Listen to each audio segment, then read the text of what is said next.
Buenas noches con todos. Bueno, quiero agradecer su presencia el día de hoy en esta charla. También agradecerle al doctor César Astuguamán por su tiempo del día de hoy y también que nos sentimos muy honrados de tenerlo con nosotros. Como saben, esta es una charla que es en marco de nuestro aniversario por los 48 años del Club Leo San Miguel de Piura. Estoy muy agradecida con todos con su presencia. Ahora sí, sin más preámbulos, le voy a dar pase a la presidenta León, Mariela Bereche, para que pueda dar inicio a esta charla. Buenas noches, estimados invitados, estimado ponente, doctor César Astuguamán, eh, compañeros leones, todos desde todos los ámbitos de nuestro distrito leonístico y sobrinos leos que nos acompañan en esta actividad propuesta por nuestro Club de Leones Piura.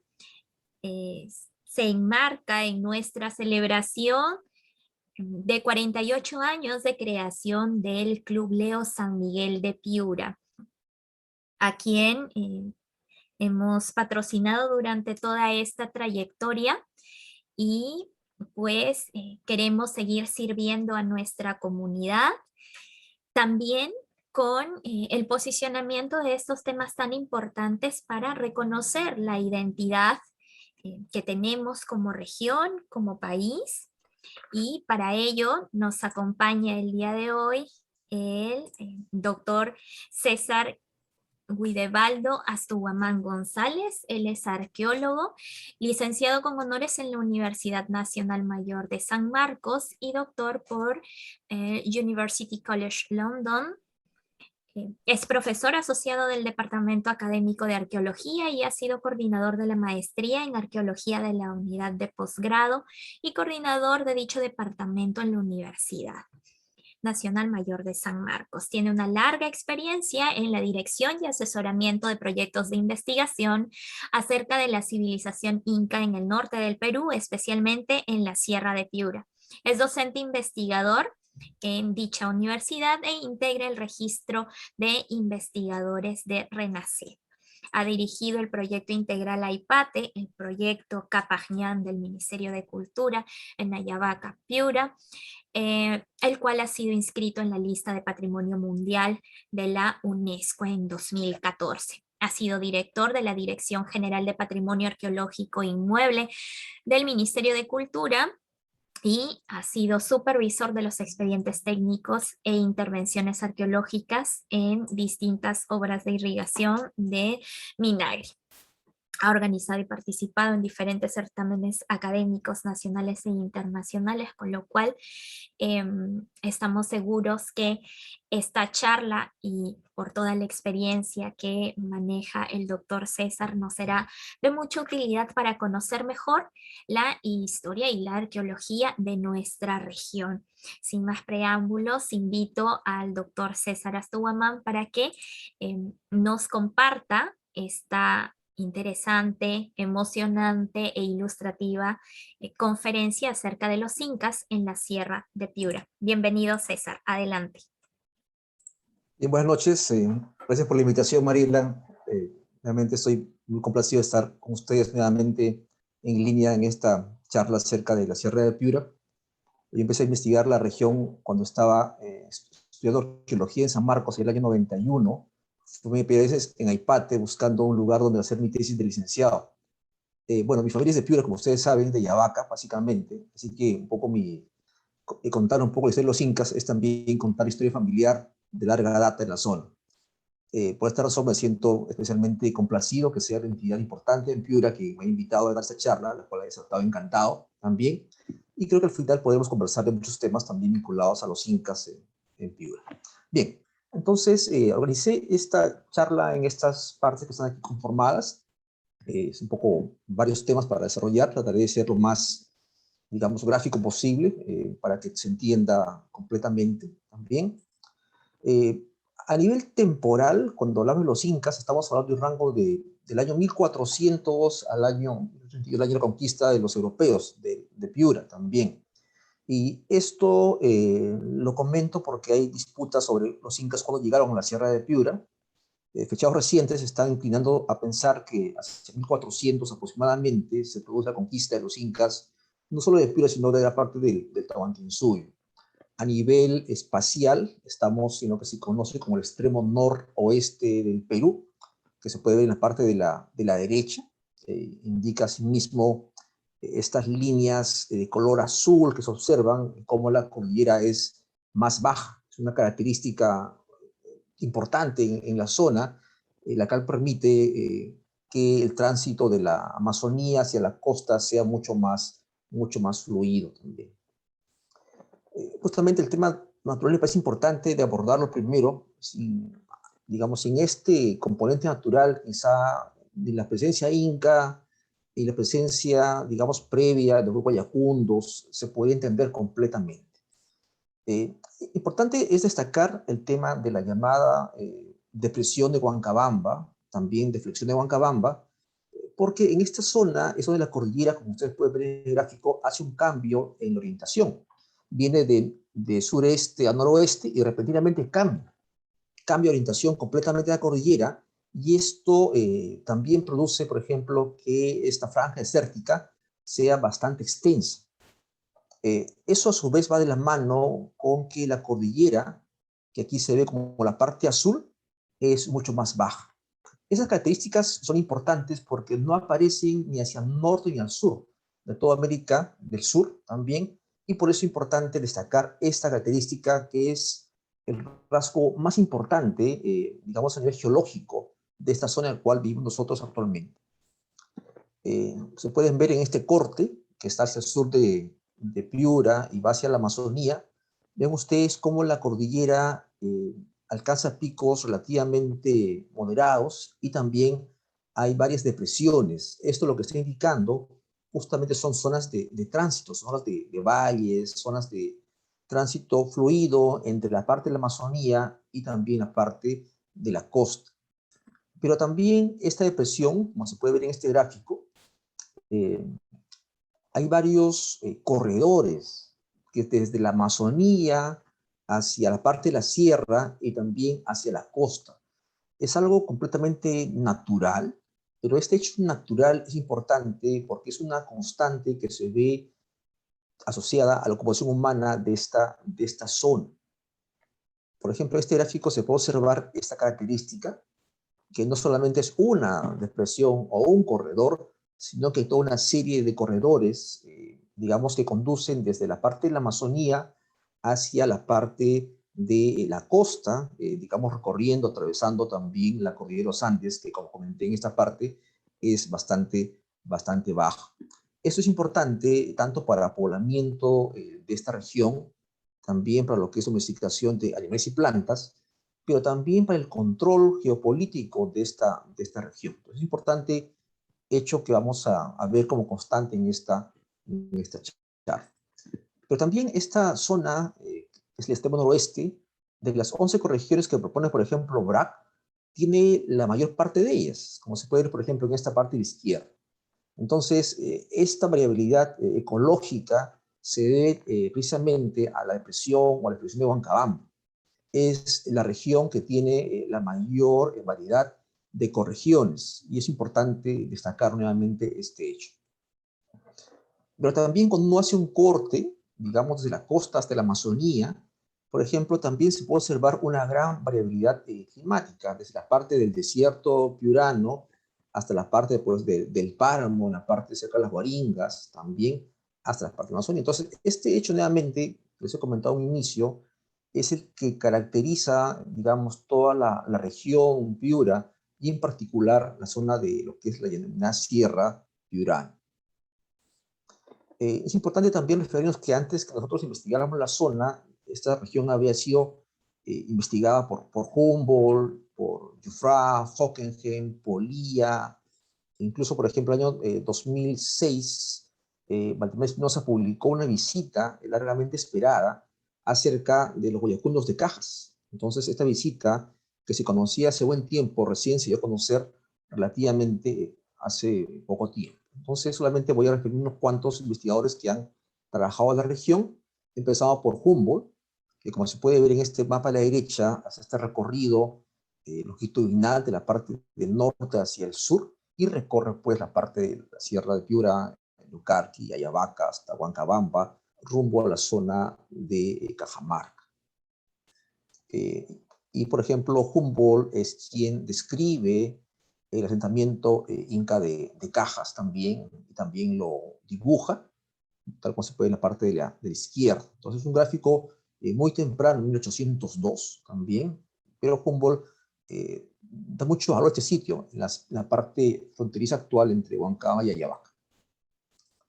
Y Tello también está en la zona, sí, más de un siglo recorre esta zona también, como parte de la expedición de la Universidad de Harvard, en el 16, y recorre las Guaringas, está en Huancabamba un mes también, y luego se dirige hacia la parte de lo que sería actualmente Amazonas, a la parte Otemberos. Entonces, así como tiene Humboldt esta visión longitudinal, Tello tiene esta visión, digamos, transversal, de la parte de Paita hacia la parte de Amazonas. Justamente este viaje le permite a Tello, años después, plantear pues esta importancia que tuvo la Amazonía en los orígenes llamados de la civilización andina también. Por esta razón, este viaje que se conoce poco es un viaje que influyó mucho en la formación y también las ideas de Tello. Pero también Tello visita, por ejemplo, Historia de Cajas, dibuja, por ejemplo, el Ushno, en la parte de la izquierda, hace dibujos de corte también, y que ya de por sí son importantes porque el año 50-60 aproximadamente, una persona colocó una cara dinamita en el Ushno y básicamente todo lo que Tello dibujó lo voló, buscando un tesoro. Entonces, el artículo de Tello es importante también, describe Cajas, describe las Guaringas, Huancabamba, y destaca justamente la presencia inca en la zona muy fuerte a partir de hallazgos de fardos inca y también de centros inca en esta región.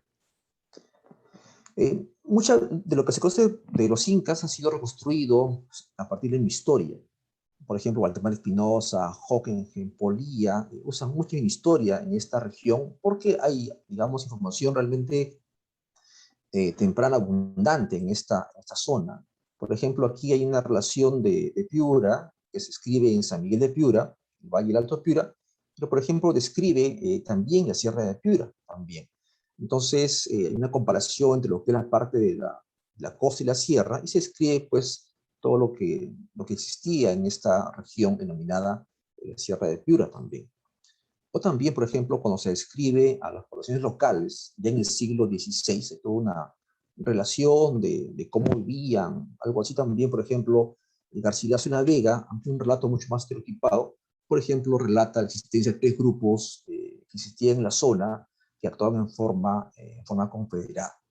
Esto básicamente es una recreación, digamos, de los incas. Los incas están cambiando completamente a los grupos locales, están reorganizándolos. Así que este nombre de esta Guayacundos puede ser hasta un grupo, un nombre colocado por los incas. Así que esta recreación, Caldas, Ayahuacas y Cajas, es más una recreación inca que los grupos en sí, digamos, originales en esta región.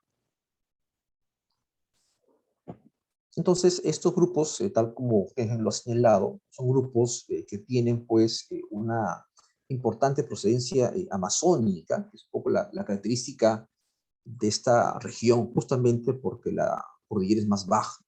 Así que este tránsito frecuente de la Amazonía a la costa permitió el establecimiento de sociedades en la Sierra de Piura, que hay 2 grupos muy claros en la parte llamada Ayabaca, Guayacundos, y la parte de Huancabamba que se conoce menos en realidad, parece mucho más grupos diferentes, mucho más homogéneo parece ser lo que existe hacia el norte de Huancabamba. Bien, en cuanto al tema de arqueología, que es un poco el tema que nos ocupa, quiero un poco mostrar algunos tipos de restos materiales para tratar de entender la presencia inca en esta región. No es que no se conozca, en realidad lo que uno tiene con historia son básicamente información que necesita ser contrastada con fuentes materiales. Nosotros no podemos creer, digamos, a pie puntillas mi historia, porque es información que se escribe ya en el siglo XVI-XVII. No es información que los incas hayan escrito y contado sobre ello, es información de españoles acerca de sociedades que han habitado la zona hace un siglo, 2 siglos. Entonces, Es información que debe ser tomada con cautela, la información de carácter histórico, usada más para elaborar pues, hipótesis que requieren ser contrastadas con restos materiales para darle mayor pues, credibilidad o también desacreditarlas. Entonces, hay un tipo de restos que son los restos llamados inmuebles, asentamientos, caminos, terrazas, canales, en los cuales la Sierra de Piura es particularmente valiosa. Y digo valiosa en el sentido que los restos se han conservado bien. ¿Y esto por qué razón? Es por la ausencia de carreteras. Si ustedes ven la parte de Cajamarca o la parte de Loja hacia el norte, el camino Inca se destruyó, los centros incas se destruyeron, y la pregunta es, ¿por qué razón? Justamente por la presencia de carreteras. Cajamarca, por ejemplo, fue reocupada en la colonia, al igual que Huancabamba. Entonces, en la Sierra de Piura, estos restos y caminos se mantuvieron. Yo pude ver caminos Inca en el año 2000 todavía cerca de las Guaringas, y ahora ya son carreteras. Digamos, cada década que pasa se destruyen rápidamente. Entonces, esta región, justamente por su carácter aislado relativamente hasta hace 20 años, tiene la ventaja de que los restos se preservan bastante bien. Ventaja para un arqueólogo, me refiero. Por ejemplo, el sitio de Cajas, que ya lo he referido bastante, rato temprano, por ejemplo, de Mena, ha podido ser contrastado por un plano que hicimos el año 2008. Y de ese plano elaboramos un gráfico que aparece en la parte de la derecha. Este sitio fue el primer lugar donde los europeos vieron no solamente la Sierra de Piura, vieron el Tahuantinsuyo en todo su esplendor. La primera vez que lo vieron, les impactó el camino Inca, el tema, por ejemplo, de las áreas, la presencia de depósitos con gran cantidad de alimentos. Entonces, la primera visión del Tahuantinsuyo fue en Cajas. Y de este sitio hay abundante información arqueológica y también, por ejemplo, histórica en especial. De Aipate hay pocas referencias históricas. La información, pues, más temprana es acerca, pues, de los conflictos entre Gonzalo Pizarro y un virrey temprano en la región también. Y Humboldt es quien primero reporta el sitio en el siglo XIX, aunque Humboldt no lo visita. Estando en Mayor le cuentan que arriba, en la parte del cerro, hay un pueblo, pero hay un palacio. Pero Humboldt no lo llega a ver. Esto recién su descubrimiento es acá es Mario Polía, que realiza trabajos con la Universidad de Piura en esta región y hace un plano parcial de este importante sitio en Aipate, donde, según una fuente temprana, habitaba un importante sacerdote, que veremos después también la implicancia de la presencia de ese sacerdote.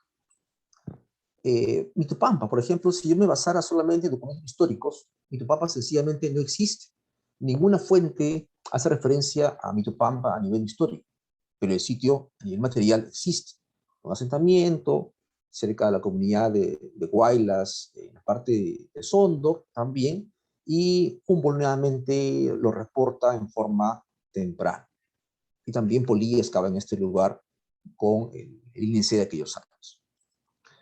O por ejemplo, Huancacarpa. Huancacarpa es un sitio que se refiere en una crónica, un sitio instalado por Tupac Yupanqui para iniciar la conquista de estas zonas. También es un sitio que recién lo reporta, por ejemplo, en el año 16, Julio Cetello. Y después también, en el año 72, Polilla hace un plano de este lugar.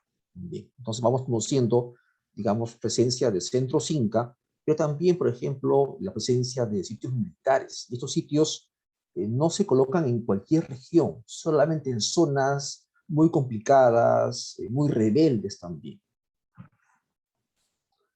Pero también, por ejemplo, hay palacios, Quicate, también un sitio que registra Humboldt y también registra, por ejemplo, Polía.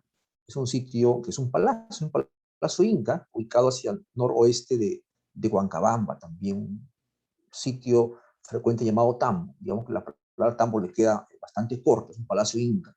Hay dos palacios en esa zona también. Y algo importante también, digamos, el tema de la conectividad. Cómo los sitios que les he mencionado, sitios provinciales, sitios militares, palacios, depósitos, como veremos después, cómo se vinculan, cómo se conectan.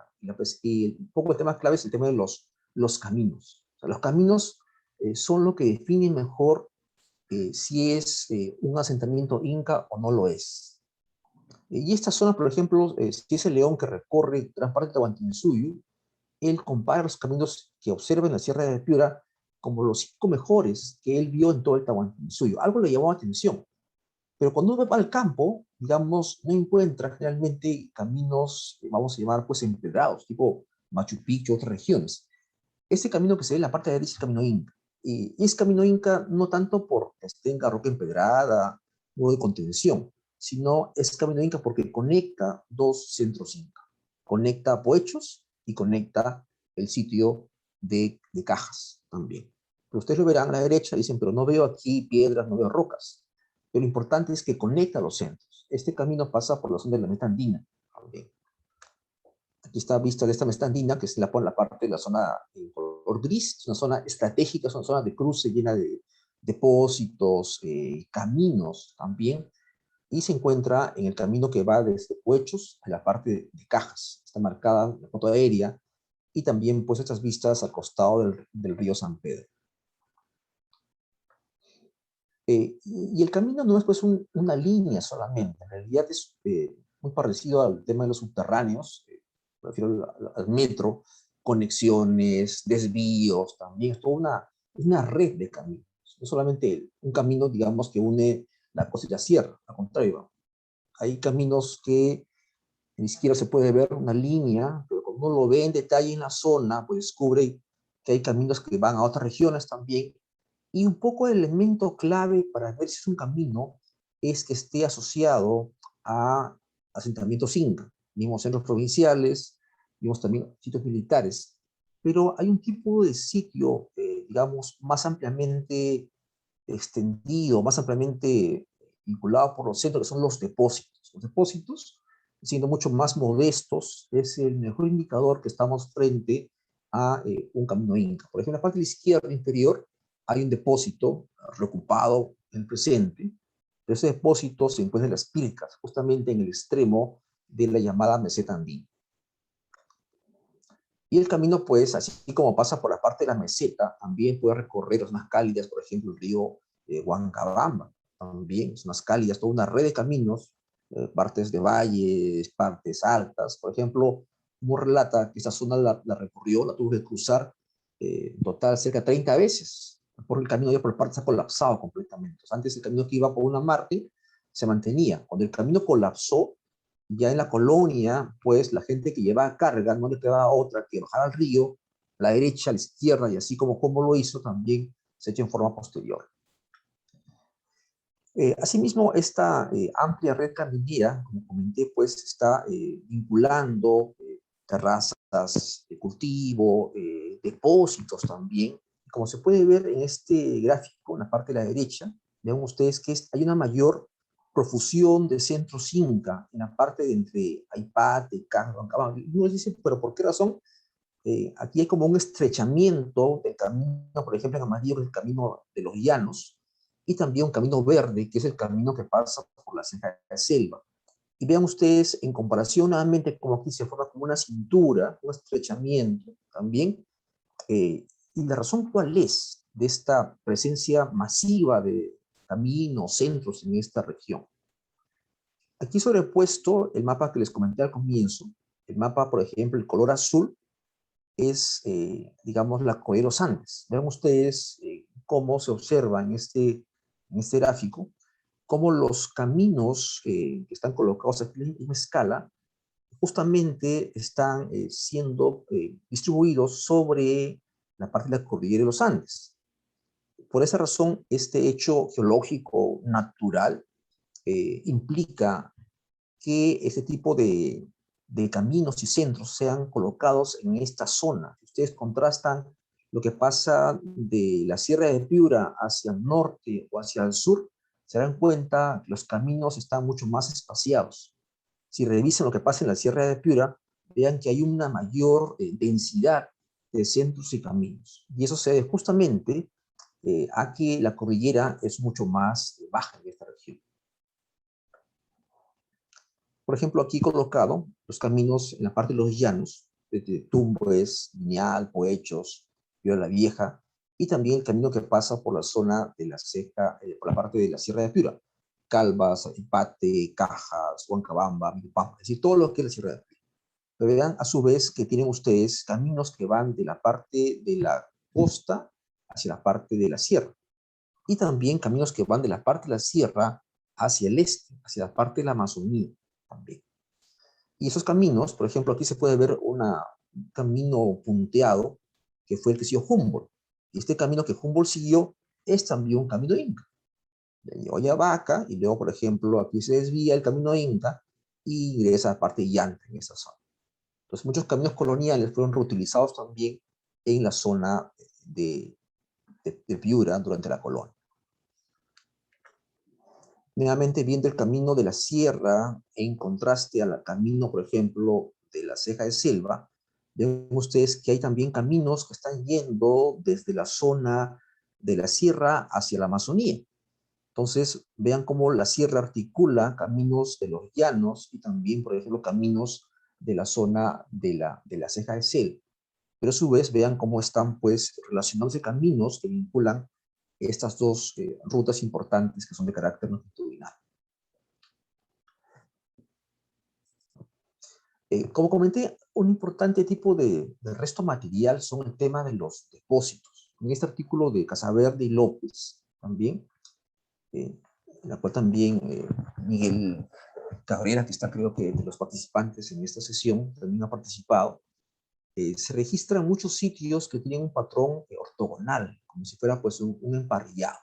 Ahí están los números, también vean la parte de Ecuador, y esto solamente es una parte, esto está ampliamente distribuido en la parte pues, de Ecuador, en la parte de Argentina también. Solamente aquí destaco lo que se registra en la parte de Piura. Por ejemplo, si uno hace el camino de Puechos en la parte de Cajas, vean los depósitos. Pues les comentaba que el mejor tipo de resto material para decir si es o no un camino inca son los depósitos. Si yo solamente me guío por el camino inca y busco pues rocas empedradas, y ya no los encontraré. Por ejemplo, cerca de las partes de Mijal, algún tiempo hubo camino empedrado, pero en la colonia las rocas se extrajeron para el tema de los caballos. Entonces, por esta razón, el mejor resto material para ver si es un camino inca es la presencia, por ejemplo, de depósitos, como se puede ver en este gráfico que aparece, se puede ver Florecer, Las Pircas, Mijal, Cajas. Y están por acá los depósitos. Entonces, este tipo de resto material es sencillo, es de construir también, es el mejor indicador para señalar que estamos frente a un camino inca.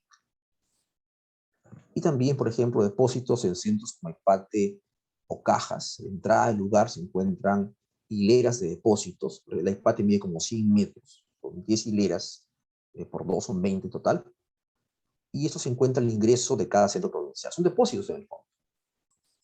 Por ejemplo, en el caso de Cajas, aquí se puede ver, la fuente narra que había depósitos en una parte alta, decían cajas altas. Entonces se refiere justamente a depósitos como este, como un emparrillado, que están cerca a terrazas de forma semicircular y también cerca a un grupo de tendales. Entonces se cosecha, se seca y se almacena y se controla desde un palacio.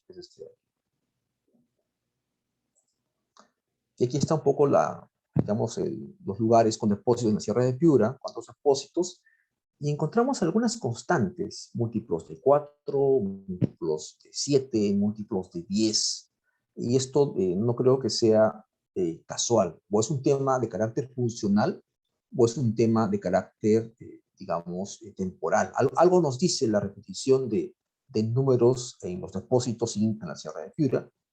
Así que por acá les planteo una hipótesis a partir de una relación de Cobo, ¿no? Que habían, dice él, dos tipos de depósitos en tres lugares diferentes, ¿no? Y entonces un poco la propuesta como hipótesis, porque falta todavía aquí excavar en la Sierra de Piura, que hay depósitos que son para el panteón inca o la religión, o también, por ejemplo, depósitos para el inca. Entonces, es una propuesta que necesita ser todavía contrastada con más trabajo de campo. Pero también de esta zona proviene gran cantidad de artefactos, producto de excavaciones, recolección de material, saqueo de cementerios, también se ha recuperado gran cantidad de artefactos. Quizá pues el padre Ramírez, quien establece una importante colección en Huancabamba, artefactos terminan, por ejemplo, la Municipalidad de Piura, y ahora son la base del Museo Vicus también, recolecta una gran cantidad de artefactos, básicamente cerámica municipal. Vean ustedes, todos son material inca, que se encuentra, por ejemplo, en ese importante museo de Piura, también. Vean ustedes la diversidad de materiales, masas enteras, y con toda seguridad proceden de tierras. Ven ustedes los tipos también de aríbalos. Y cada tipo de aríbalo nos cuenta algo. Nos cuenta, por ejemplo, que hay un tipo de aríbalo, pues, que es una imitación, digamos, o inca provincial, o también que hay un aríbalo que tiene la combinación entre lo que se conoce como Piura y también lo inca, una mezcla de ambas cosas. O también, pues, que hay aríbalos inca combinados, pues, también con los chimú. O también, nuevamente en la sierra, aríbalos inca, pero una versión local. Entonces, cada libro tiene una historia detrás que es importante también conocer, plantearse. Y justamente aquí hicimos una muestra el año 16 también, a partir de material que se encuentra en el Museo Vicus, con la participación del museo que nos apoyó en esta propuesta. Hicimos una muestra sobre material y también un fardo inca que se encontraba en dicho museo. Entonces, de esta información nosotros podemos plantear en la Sierra de Piura, para que los incas manejaran toda la región, los incas están instalando instituciones. Cuando digo instituciones me refiero, por ejemplo, a mitimaes, a aglias, a llanas, sacerdotes, gobernadores, es decir, la parte del Estado completamente especializada. Sin la presencia de ellos, no se habría podido manejar toda la región. Y no solo la región, es todo el Tahuantinsuyo, requiere básicamente grupos especializados que dependen básicamente del Estado. Por ejemplo, yo tengo por acá los planos de 3 sitios inca, Cajas, Aipate, tengo también Mitupán.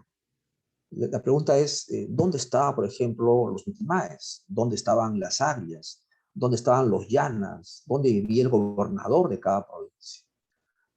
No voy a encontrar en ningún sitio un aviso que me diga, aquí está el Ayahuasi, aquí está la casa de Mitimaes. Básicamente, como arqueólogo, debo pues inferir dónde se encontraba dicho lugar.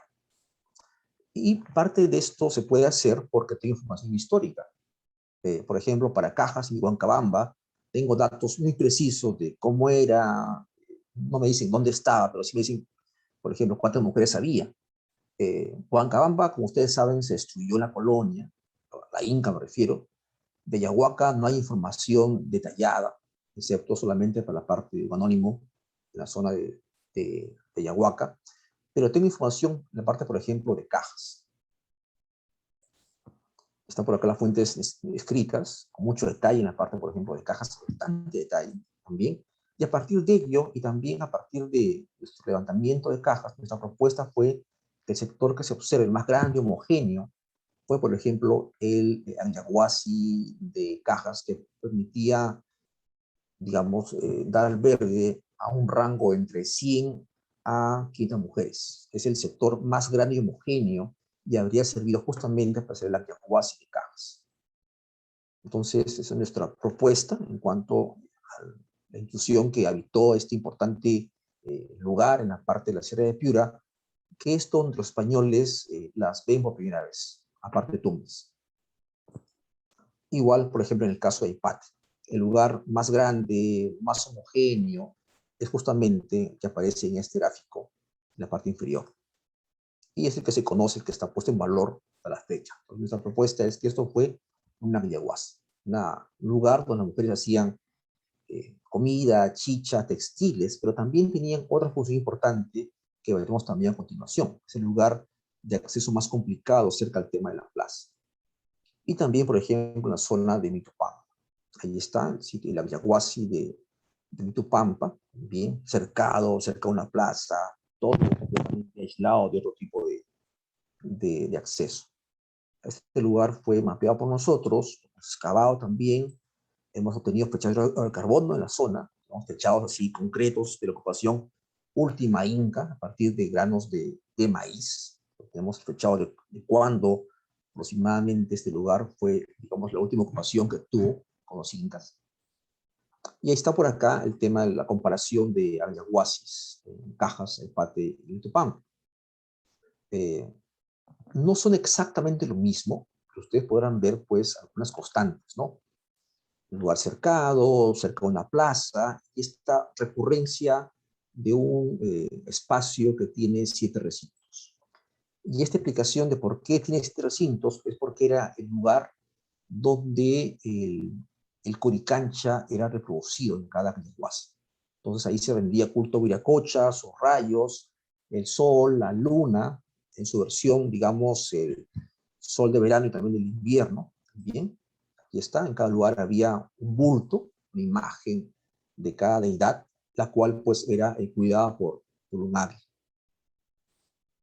Acá hay otra posibilidad. Entonces, este lugar es importante y las águilas estaban a cargo de él. Aquí se veneraba a este culto inca, básicamente. Para los demás era el culto solar, el culto para todos en la plaza. Para los incas, básicamente, era un culto mucho más de élite al interior de la Quillahuasi. Y esto justamente permite, por ejemplo, ver otros Agliahuasis a nivel comparativo. Otro importante lugar es el tema de los mitimaes. Los mitimaes son una potente institución inca, eran movidos de parte a parte. Los incas los mueven por todo el Tahuantinsuyo. Y excavamos aquí en Yantuma, con la finalidad de buscar un sitio local, que es nuestra finalidad el año 2006. Hicimos el mapeo del lugar, bien, no con detalle, elegimos la excavación, y al final lo que encontramos es que este sitio que asumimos que era un sitio local, terminó siendo un lugar de mitimaes inca, el sitio de Yantuma. Hay una ocupación local importante, pero luego este lugar los incas colocan mitimaes en la región. Y hemos comparado con otras zonas de, por ejemplo, Amazonas o también de Huánuco, y vemos, por ejemplo, que la forma, vean cómo la forma se repite. La historia, por ejemplo, no dice absolutamente nada de esto. Nos dice que los mitimaes tenían, pues, el mitimae tenía una casa especial que los incas le hacían, pero comparen las formas. Básicamente hablamos de lo mismo en zonas distintas de los Andes. Aquí está una maqueta también de cómo fue, digamos, diseñado Yantuma también. Y esto permite ya plantear el tema del proceso. Digamos, hasta ahora vimos el tema del registro, los datos materiales, y ahora veamos un poco el tema de, ¿y esto cómo fue a nivel temporal? ¿Cómo se produjo esta ocupación inca en la zona? Y hay que un poco entender algunos hitos importantes en este cuadro que se pueden observar, que comienza antes de los incas, también. Los incas es la parte final de este proceso, que hay un desarrollo local, llamado los Guayacundos tardíamente, pero también tienen ustedes influencias Sicán, Chimú también, y antes influencia Huari en esta importante región, y además tiene influencia amazónica, entonces tiene influencia tanto a nivel longitudinal de imperios, y también influencia a nivel de este-oeste, por esta depresión de Huancabamba. Esta presencia amazónica ha sido documentada justamente por Yufrá en varios momentos de la historia de América del Sur por el tema del corrugado, que es una técnica asociada a los puntos también, tipo de cerámica, que aparece, por ejemplo, en la parte también del Ecuador. Y también en un documento temprano del siglo XVI. Aquí aparecen estos curacas locales post colapso del Tahuantinsuyo, 25 años después, que están habitando aldeas. Cada aldea, vean ustedes, tiene un nombre. Estos nombres son nombres locales que han sobrevivido al tiempo de los incas. Y también vean ustedes, por ejemplo, pues cómo dramáticamente la población cayó en la zona de Piura y en todos los Andes, ¿no? Del año 28 al año 1602, vean cómo la población, pues, de ser, pues, en Cajas, 12.000 hacia 1602 solamente quedan 138 personas en la zona. Entonces la caída es realmente dramática también en toda la zona. Y a raíz de esta visita es que se conoce, por ejemplo, pues dónde estaba cada poblado. Y esto contrastado con trabajo de campo, lo que nos permitió justamente ubicar fue los centros guayacundos en la parte de la antigua provincia de Cajas. Por ejemplo, el sitio de Coyhaique, cerca del actual Confesionarios, del Mango, Morpón actual. Ahí está la parte alta también de Casitas. A una vista con Google Earth, la parte alta de Casitas también. Un croquis de Casitas, que es Coyhaique, su nombre prehispánico también. O también, por ejemplo, otro centro, Guayacundo, en la zona de Palo Blanco, tal como se puede ver en este gráfico, con la parte alta de los cerros. Entonces, después de esta presencia guayacunda en la zona, sigue la expansión inca. Hacia 1400 los incas se expanden en forma gradual en los Andes y están pues llegando también hacia el extremo noreste del Perú, en particular hacia la sierra de Piura. Los incas instalan infraestructura inca en la zona, centros provinciales, depósitos, caminos también, y anexan todo, digamos, la parte del oeste de América del Sur, en particular lo que es la zona de la Sierra de Piura. Y construyen los otros Cuscos, sitios al Cusco similar. De los 4 centros incas que existen, por ejemplo, en la Sierra de Piura, comparte más semejanzas a nivel de ubicación el sitio de Inca de Cajas. El Inca de Cajas es un sitio completamente cusqueño, ambiental como se puede ver, por ejemplo, en Cusco. Tienen ustedes un río, por acá hay un río, tienen por acá una plaza, por acá hay una plaza también.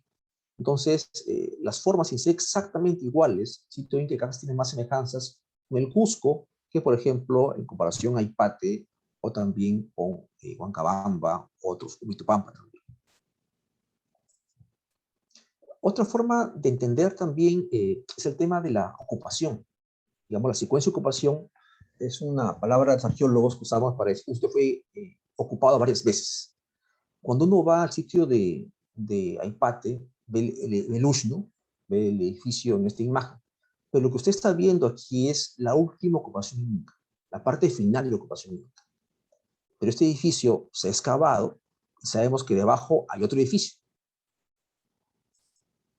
Y, por ejemplo, cuando uno ve la última ocupación inca, lo que observa es algunas constantes en las orientaciones. Y, por ejemplo, yo trazo una diagonal de este Ushnu, la última ocupación, me doy cuenta que esta línea, que es muy visual, que está marcada por aquí, por el jalón, va hacia la cima de un cerro que se encuentra al frente, que podría ser cualquier cerro, pero ese cerro es un sitio muy antiguo, el sitio llamado Cerro Balcón. Es un sitio, antes de que los incas llegaran a la zona, más o menos 3000 años antes, el sitio ya estaba ocupado. Entonces es un antiguo lugar sagrado y los incas le rinden un tipo de homenaje, pleitesía, y por eso su orientación a ese lugar, digamos, no es nada casual. Y también cuando se excava en el Ushnu, vemos usted lo que se encuentra, ¿no? Debajo de la ocupación tardía Ushnu hay otro Ushnu. Hay otra edificación inca también en este lugar. Caso 2, Mitupampa, en la zona al sur de Huancabamba. Estamos ahí en la foto, estamos ahí en el centro casi de la escalinata, en la ocupación tardía del Ushnu de Mitupampa. Y vean lo que ocurre. Digamos, la persona que estaba en la foto anterior, que es el señor, yo estoy en la última ocupación inca de este edificio.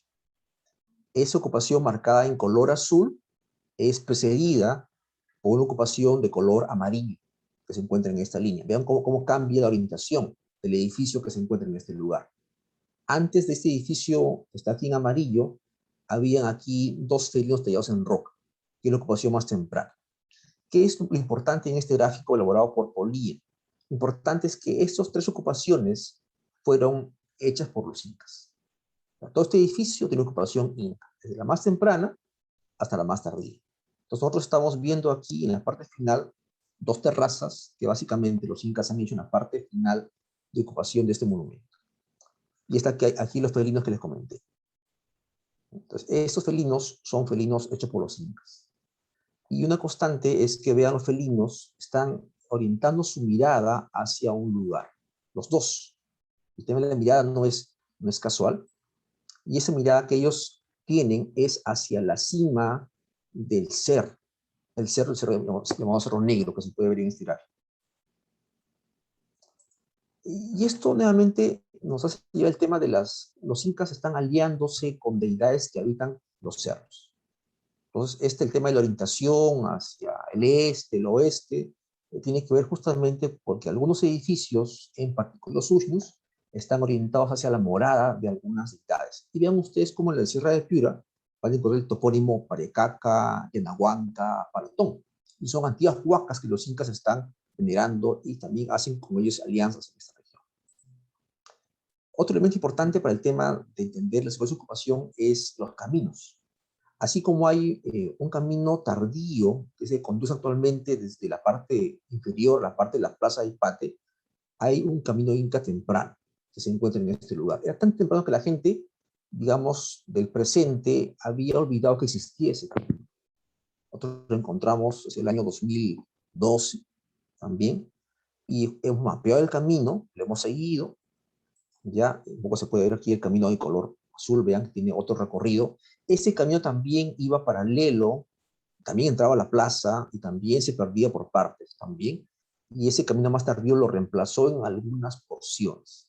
Entonces, este camino, que es mucho más temprano, está también asociado a una ocupación, digamos, inca temprana de Ipate, la cual ha sido cubierta por los más recientes. Ahí está el camino inca temprano. Entonces, un camino anterior a la ocupación tardía inca. El camino que usted sigue en el presente es este camino que llega a parte de Ipate, el camino inca mucho más tardío. A 30 metros se encuentra el camino inca temprano, que tiene una forma de zanja, un camino ancho, es un camino diferente a este. Vean ustedes el tema nuevamente, el camino más tardío es izquierdo, el camino más tardío a la parte de la derecha. Pero ambos tienen, digamos, como referencia algunos puntos. Ambos están orientados en algunos tramos hacia la cima del cerro Balcón, en la parte alta.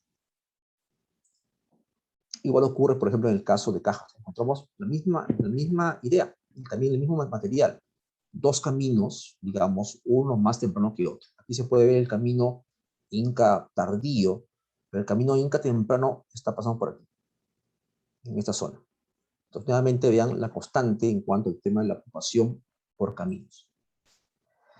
Y también, por ejemplo, el tema de las provincias. Los incas organizan las provincias en la zona de Piura, también. En las provincias, los grupos son organizados en esa región. Provincias como decía son Ayahuasca, Cajas, y también Huancabamba en la parte de la Sierra de Piura, y otras en la parte también de la costa. Pero eso también no fue, digamos, todo fue gradual. Esto fue básicamente gradual. Y este gráfico un poco nos explica esta gradualidad. En las provincias, digamos, las más antiguas fueron Sondor, que ya vimos hace un momento, en el caso de Mitupampa, y también la parte de Ayahuasca, en el caso, por ejemplo, de Ipate. Porque aquí existen restos claros de que hay ocupación temprana inca, y luego uno más tardío. Después de esta ocupación, digamos, temprana, que los incas llegan como peregrinos a este lugar, hay 4 provincias, hay restos de centros en las 4 provincias también, Ayahuasca, Cajas, Huancama y Sondor. Sin embargo, lo que los españoles observan es básicamente esto. Ellos básicamente están topándose con esto. Vean ustedes que ya no aparece por acá ninguna referencia a la provincia de Sondor y el centro de Mitupampa. La visión de los europeos es básicamente esto. Entonces, quiero que vean este gráfico el tema de la dinámica, cómo cambia también. Las provincias fueron, digamos, armándose en forma gradual. Y también, aparte de digamos, esta forma de organización administrativa, hubo otra organización de carácter mucho más religiosa. Esa relación de un anónimo jesuita trata que habían 10 vilcas en todo el Tahuantinsuyo. Uno de ellos estaba justamente en Ayahuasca. Pues aquí todas las huacas del Tahuantinsuyo eran manejadas por ellos, entonces no es casual que se ubique en este lugar una importante autoridad religiosa inca en esta zona. Entonces, digamos, hay 2 formas distintas en cómo se organiza este orden en el Tahuantinsuyo. Y nuevamente aquí estamos cerca del ingreso de este lugar sacro en Aipate. Cuando llega aquí a Aipate y luego asciende a la parte más alta, pues a la plaza. Pero ambas son plazas. Esta plaza es la plaza, digamos, previa, donde llega la gente de la costa peregrinando y también de la parte de la sierra. Y después de un periodo de preparación, de rituales, recién asciende hacia la plaza. Conclusiones. Primero que es un tema de una conquista gradual. Ya, esto, como vimos, tanto por el tema de caminos, ocupación también de los ushnus, y también cómo las provincias son creadas, definitivamente estamos frente a algo gradual. Y algo gradual que no fueron 50 años, que no fueron 100 años, fue una mayor cantidad de tiempo. Entonces, eso un poco permite también pues entender esta presencia inca muy densa en la zona, tal como Tello lo reportó el año 16 también, muy fuerte, evidenciada en caminos, depósitos, la captura también de las guaringas, la captura de centros sagrados en la zona de la Sierra de Piura también. Y esto, como comenté, se mantuvo relativamente el resto material visible porque la zona estuvo durante mucho tiempo aislada. Segundo, es el tema de que esta región es estratégica. Es una, como diría Zona Aldana, es una llave del reino. Son zonas que se requieren capturar para consolidar regiones enteras. Digamos, si la zona de Piura no se hubiera asegurado, no se hubiera conquistado, por ejemplo, la parte del sur de Ecuador. Si la zona de la Piura no se hubiera asegurado, no se hubiera conquistado, intentado conquistar la parte, por ejemplo, los Bracamoros al este. Y por esta razón, característica geográfica, comenté, es que hay una densidad muy densa de asentamientos centros incas en esta región, porque es una región que es clave, estratégica, si se aspira a tener pues, un tipo de control, digamos, continental en lo que es América del Sur. Si no se consigue este control, sencillamente, digamos, no se podría consolidar. Por eso no es casual que antes los incas, estuvo Sicán por aquí, estuvo también, por ejemplo, Chimú también en esta región. Guari también llegó por aquí. Entonces es una región clave de conquista, definitivamente para acceso al recurso tanto en la Amazonía y también hacia la parte del norte. Finalmente, ya como un legado inca, los incas nos han dejado restos materiales, el pate, las redes de caminos, las guaringas, parte de esto es patrimonio de la humanidad, en el caso de Ipate, como integrando el tema de Capas Miñán, y también las guaringas que están parte de este proceso. Pero todos ellos están marcados por los incas. Los incas nos han dejado un legado importante, que es importante proteger, importante conocer principalmente. Y a partir de que se conoce, se puede pues amarlo completamente. Entonces, es un poco el legado que nos queda para futuro, nosotros, nuestros hijos, nietos y las generaciones venideras que van a seguir luego de nosotros, ¿no? Bien, muchas gracias. Estoy encantado de alguna consulta que tengan para hacer.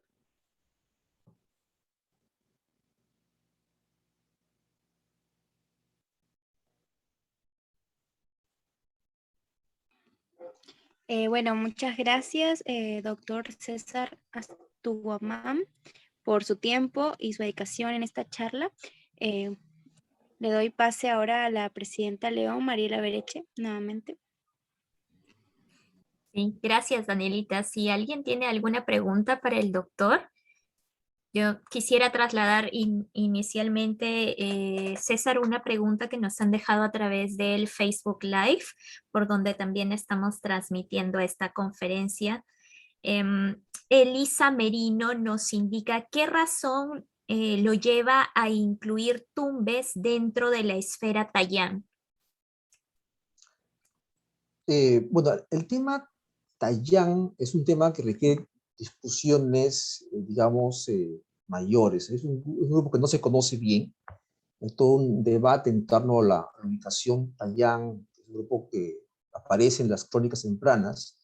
En arqueología, lo que se conoce es la tradición Piura, por la parte del valle del río Piura, también parte del río Chira.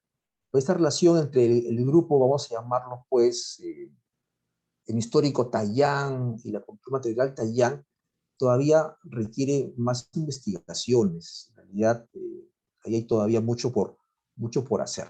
Yo he querido básicamente abocarme con los Guayacundus. El caso el problema de Tumbes es un problema que requiere más investigación. Espero que el proyecto Capañán, que está sentado en Tumbes, nos pueda pues dar mayor información sobre este grupo Tayán que supuestamente habitaba principalmente el valle del río Chira. Gracias, César. También otra pregunta de Elisa Merino. Nos dice, ¿asociados a qué momento Wari son los hallazgos en la zona? Bueno, los Wari, vamos a poner acá un gráfico para que estamos en el tiempo. Vamos a ver. El tema del proceso. Aquí está. Sí, este rango temporal, rango de 1000, después de 700. Básicamente, cerca a Cajas hay un sitio Wari. Un sitio Wari, pero no es un sitio Wari ortogonal, imperial. Es ortogonal, pero es un sitio que tiene material cerámico Cajamarca. Entonces, digamos, son los Cajamarca que están en alianza con los Wari y que terminan implantados en la Sierra de Piura.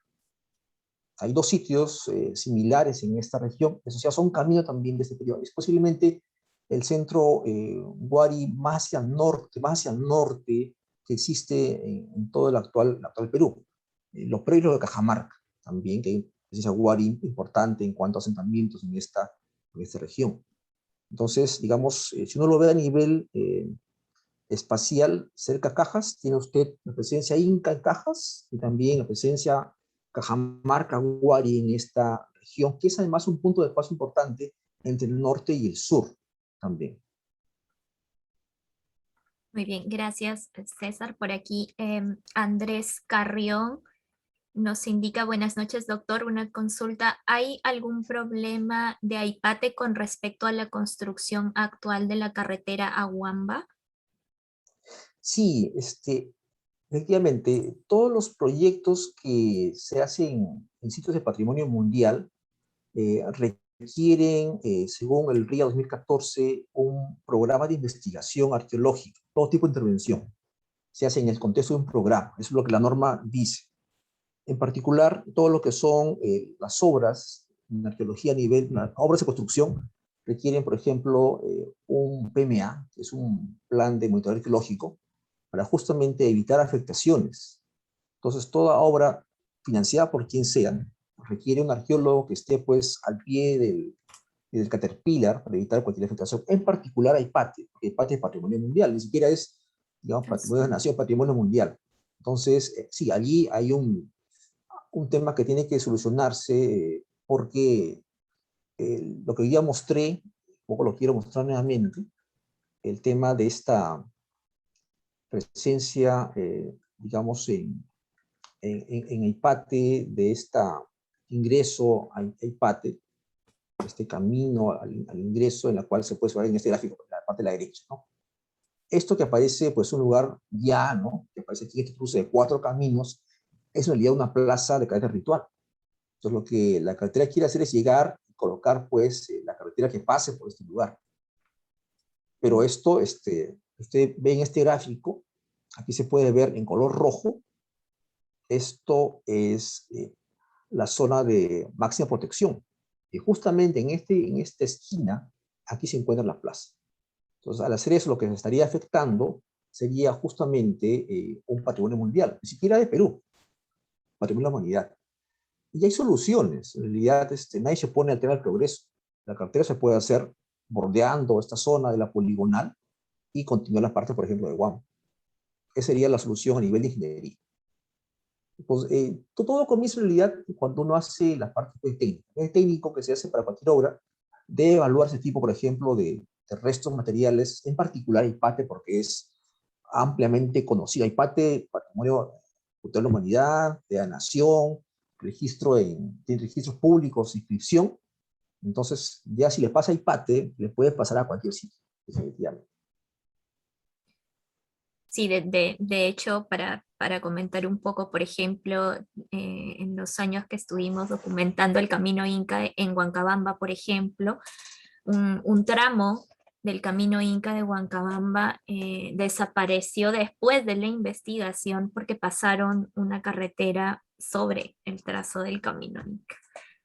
Entonces, esa es la forma en la que se va perdiendo justamente porque no se terminan de identificar los sitios arqueológicos y del estudio correspondiente, ¿no? Tenemos otra pregunta también a través del chat, si me permiten un momento. Hola, ¿sí me pueden escuchar? Bien. A ver, tenemos aquí, Miguel Fiestas nos indica cuál es el elemento arquitectónico más resaltante que predomina en los caminos inca de la Sierra Piurana. Sí, como comenté, no es tanto el tema, hay caminos de diversa naturaleza. Yo me acuerdo mismo buscando el camino Inca en la Sierra de Piura el año 94 y buscaba algo que no conocía. Y le preguntaba a las personas si vieron el camino Inca y nadie me daba referencia. Y yo estaba sobre el camino Inca. Yo mismo no sabía cómo era el camino Inca. Ya después de varios años y también trabajo con Pedro Capañán, digamos, fuimos de a poco viendo indicadores de cómo el camino Inca, cómo era, y al final el elemento no es tanto el tema del camino en sí. Este camino, por ejemplo, tiene por acá muro de contención, pero el camino, por ejemplo, más tardío, que está por acá, no lo tiene. El camino Inca que está por aquí en este lado es una zanja, una depresión en el terreno. El camino que va, por ejemplo, por la parte de la meseta andina es básicamente un camino llano, casi pues afirmado. Entonces, el camino es variado. En realidad, el indicador más claro es que esté asociado a depósitos, centros Inca, terrazas Inca. Ese es el mejor indicador. Porque el camino tiene mucha variabilidad. Y con todo, Ciesa de León opinó o lo escribió que los caminos que vio en la Sierra de Ayabaca, dice, es lo más espectacular que él vio. Ahora, ¿dónde lo vio? Es un tema que requiere mayor investigación todavía.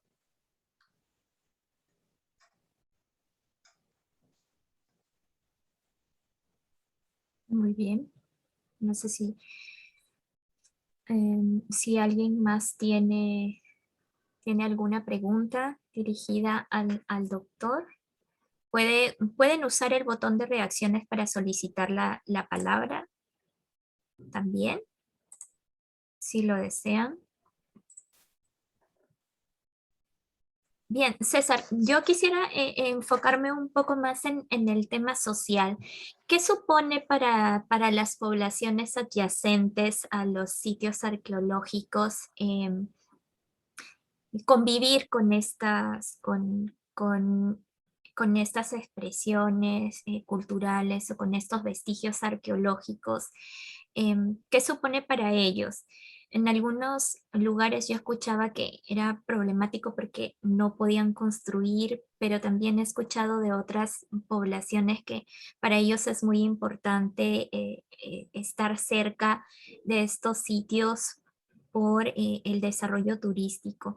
Desde tu experiencia como investigador y tu trabajo con las comunidades, ¿qué es lo que percibes tú? ¿Cuál es qué supone para ellos estar cerca de sitios arqueológicos? Sí, yo creo que es todo un reto en realidad. Pues, es un reto para ellos porque es una población que necesita vivir de sus cultivos, de sus animales en la zona, que requieren pastoreo también.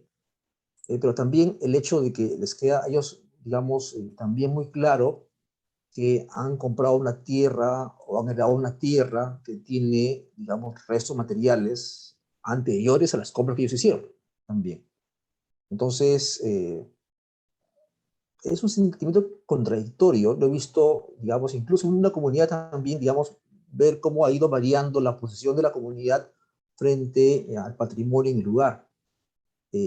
No hay una sola forma de abordarlo. Yo recuerdo casi anecdóticamente el año 94, trabajando en Cajas, eh, llegamos al lugar en Cajas y vimos brevemente que había un señor con una yunta de toros que estaba haciendo un arado y teníamos que ir cerca de una cancha inca. Al siguiente día fuimos ya a la cancha inca, había desaparecido por completo. ¿Ya?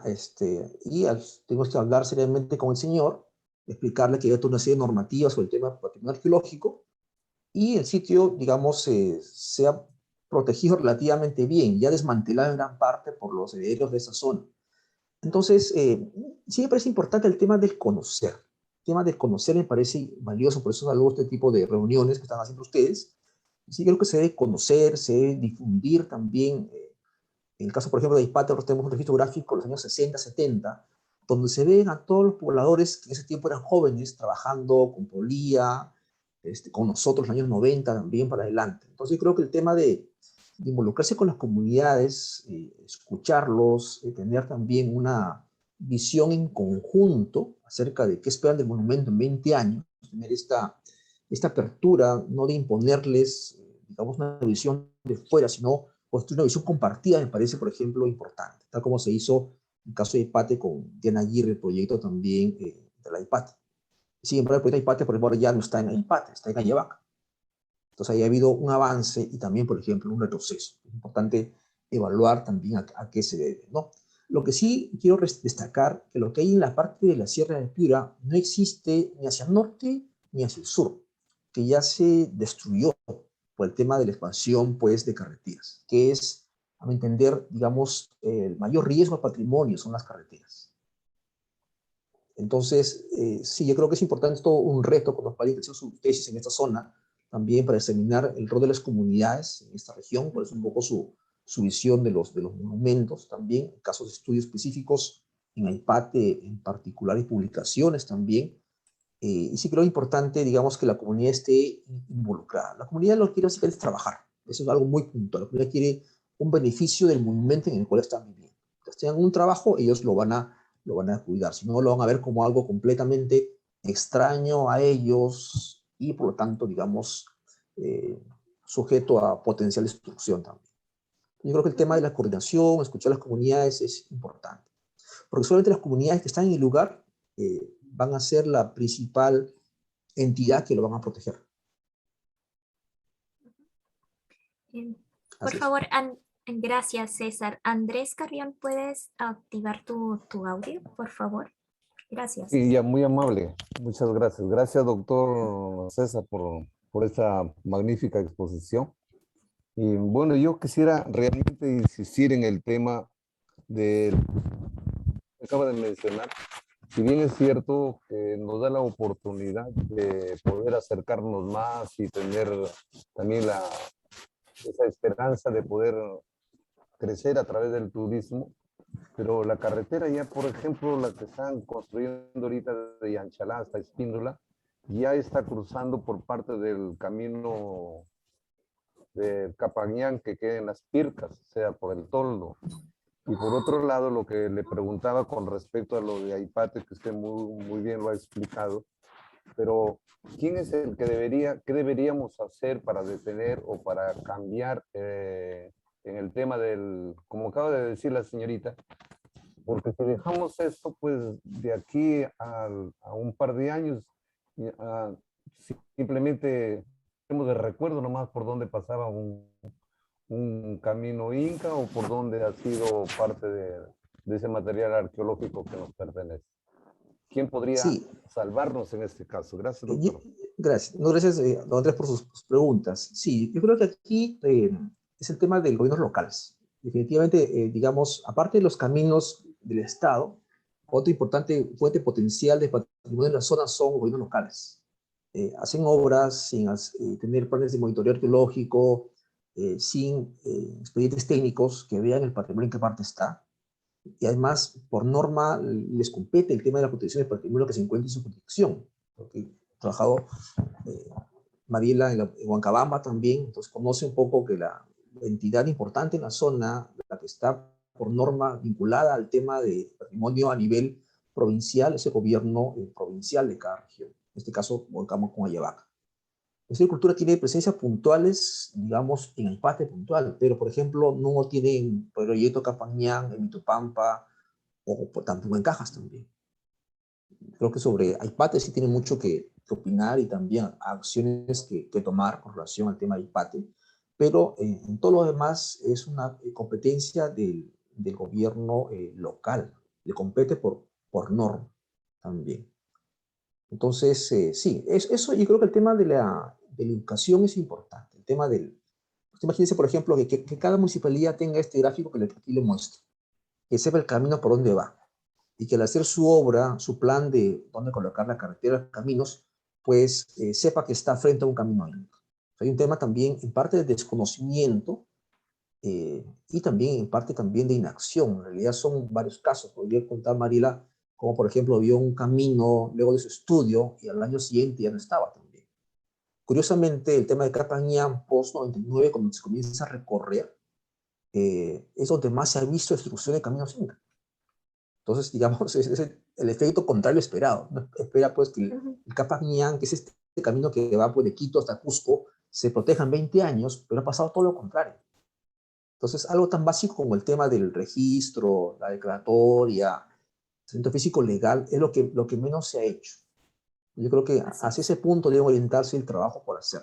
O si el Capañán, que es esta red longitudinal, no se protege, ya usted piensa en toda la red completa, también todo lo complicado que es de proteger, ¿no?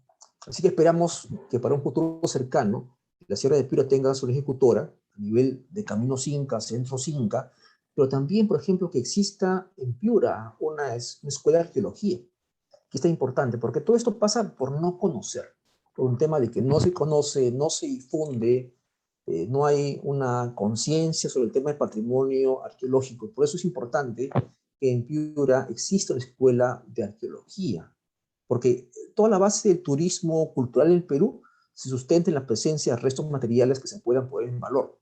Pero si estos restos materiales no existen, ya se destruyen, ya no hay nada, digamos, que poner en valor. Entonces pasa el tema central de que el resto material sigue existiendo una década más, una centuria más. Y eso pasa por conocerlo, por mapearlo, escribirlo, escribir sobre ellos también. Por eso invoco a quien lo pueda hacer. Nosotros vamos a apostar tercamente por ello, porque la escuela de arqueología en Piura relativamente en corto plazo. Es importante, es necesario, urgente hacerlo. Si no,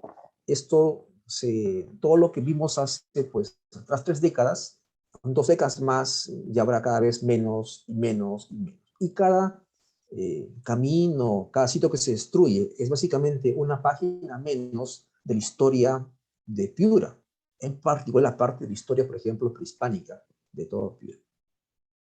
Por eso saludo nuevamente la iniciativa del Club de Leones de Piura. Agradezco su invitación, estoy encantado de contribuir con algo de mi conocimiento en esta zona. También empecé caminando sin conocer mucho, ahora conozco un poquito menos cada 20 años en el futuro. Digo, uno nunca termina de conocer completamente, pero creo que es importante siempre empezar a caminar. Por eso, Marila, muy agradecido por la invitación y a ustedes también, muchas gracias por estar conmigo en este momento importante. Encantado de participar con ustedes en otro momento también.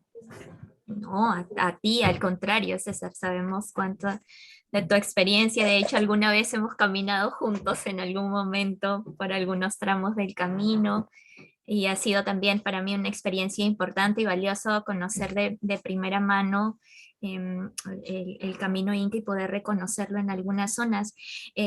Quisiera retomar un poco lo que mencionabas hace un momento en relación a el conocer estos espacios, ¿no? Ciertamente es necesario que hagamos mayor trabajo de sensibilización, de informar a la población sobre estos sitios arqueológicos que hay en la Sierra de Piura, sobre todo porque, por ejemplo, hoy has dado mucha información de Huancabamba, que de hecho es información no, que no se había escuchado mucho aquí, así que agradecemos enormemente que hayamos tenido este espacio para conocer un poco más sobre la arqueología y la historia de Piura. Tengo, si me permite, César, un par de preguntas más que nos están dejando a través del chat.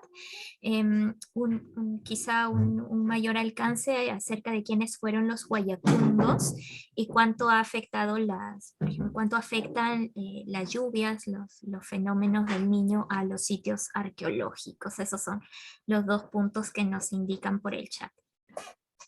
Sí, cuando excavé en Yantuma, esperaba encontrar un sitio Guayacundo. Una noticia sobre una resistencia Guayacundo en Yantuma. Excavé en el lugar, pero lo que encontré, como comenté, fue un sitio inca. Pero sí alrededor de la parte de Yantuma existen, digamos, sitios locales que podrían ser, digamos, Guayacundos, requieren en realidad un mapeo mucho más detallado. Es un mapa todavía incompleto por elaborar. Es un tema que requiere mayor investigación. Conocemos, digamos, que en la parte, por ejemplo, de Cajas eran 7 asentamientos principales. Algo similar debe existir definitivamente en la parte de Yavaca. Hay un sitio Guayacundo en torno al Cerro Balcón, con toda seguridad, pero es uno. Los demás, ¿dónde se encuentran? Quizá cubiertos por la vegetación en alguna zona. ¿Sí? Entonces, eso es, en realidad, ya es otra tesis doctoral. Lo mío fue los incas, y esto ya tengo desde el 98, mi tesis de licenciatura, 2008 doctorado. Creo que la me alcance todavía para hacer una investigación mayor sobre los Guayapundos, pero creo que generaciones jóvenes en la Escuela de Arqueología Futura y Empiria, espero que alguien lo asuma completamente, así que es una tarea todavía por hacer. Y sí, las lluvias, digamos, el tema de erosión afecta grandemente los sitios. Los sitios se destruyen ampliamente por el tema de las lluvias. Yo creo que es una constante. Eso, por el tema de la erosión, la pérdida de vegetación, también es un problema bastante serio, ¿no? Así es.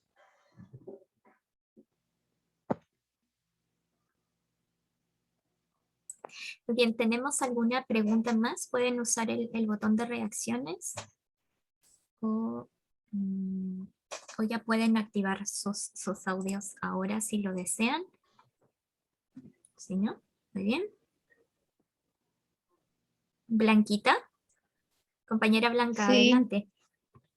Oh, sí, gracias, Mariela. Yo hice la pregunta de quiénes eran los guayacundos y bueno, habría que leer más y felicitar al doctor Astuamán por su exposición y bueno, nos ha dado bastante información sobre los lugares arqueológicos que tenemos en Piura y que la verdad no lo conocemos. Hay que a los niños inculcarles y bueno, ¿cómo haremos? ¿Cómo hacemos cuando pasamos, vamos de viaje, vamos de turismo e identificar un lugar arqueológico?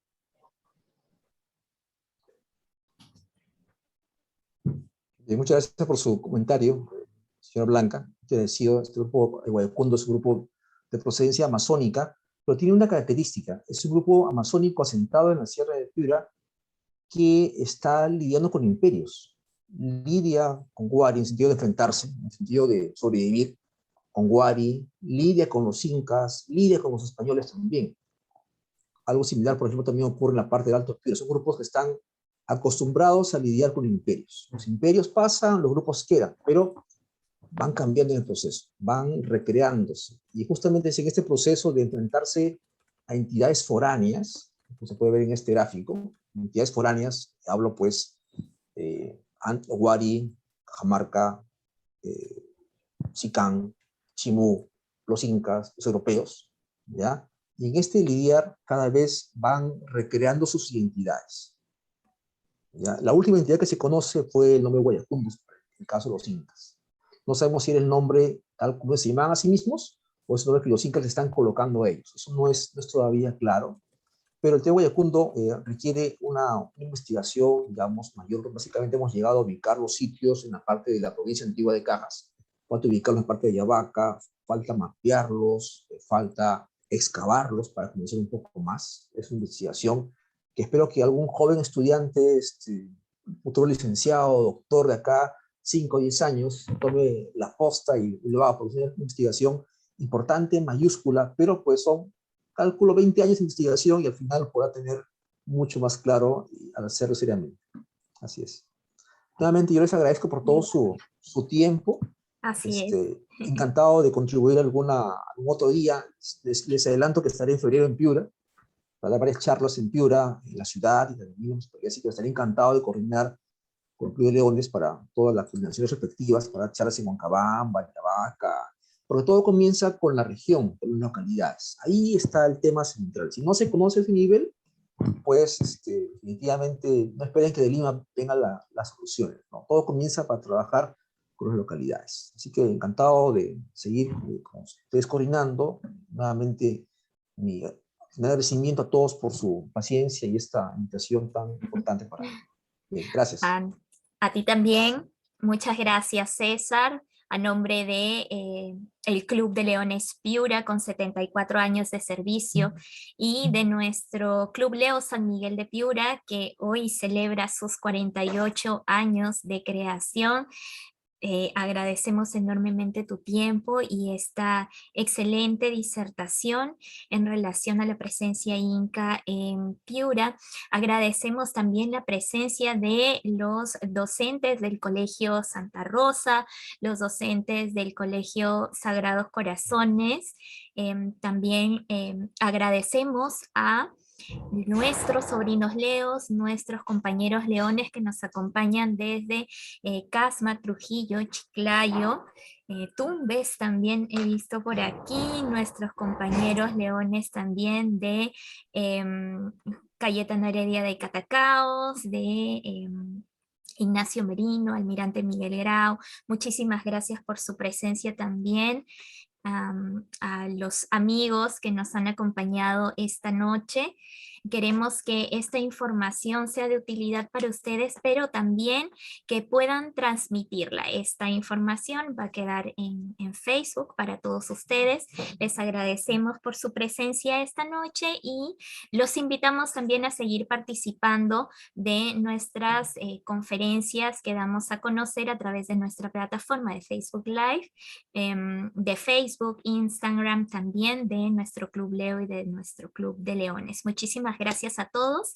Nuevamente, César, muchas gracias. Bendiciones para todos ustedes. Sigámonos cuidando en el contexto de la pandemia y será hasta una próxima oportunidad en que nos volvamos a reunir para conocer más de Piura y también de nuestra cultura y de nuestra propia identidad local. Muchas gracias a todos. También agradecemos a quienes nos siguen a través de las redes sociales. Muchas gracias. Buenas noches.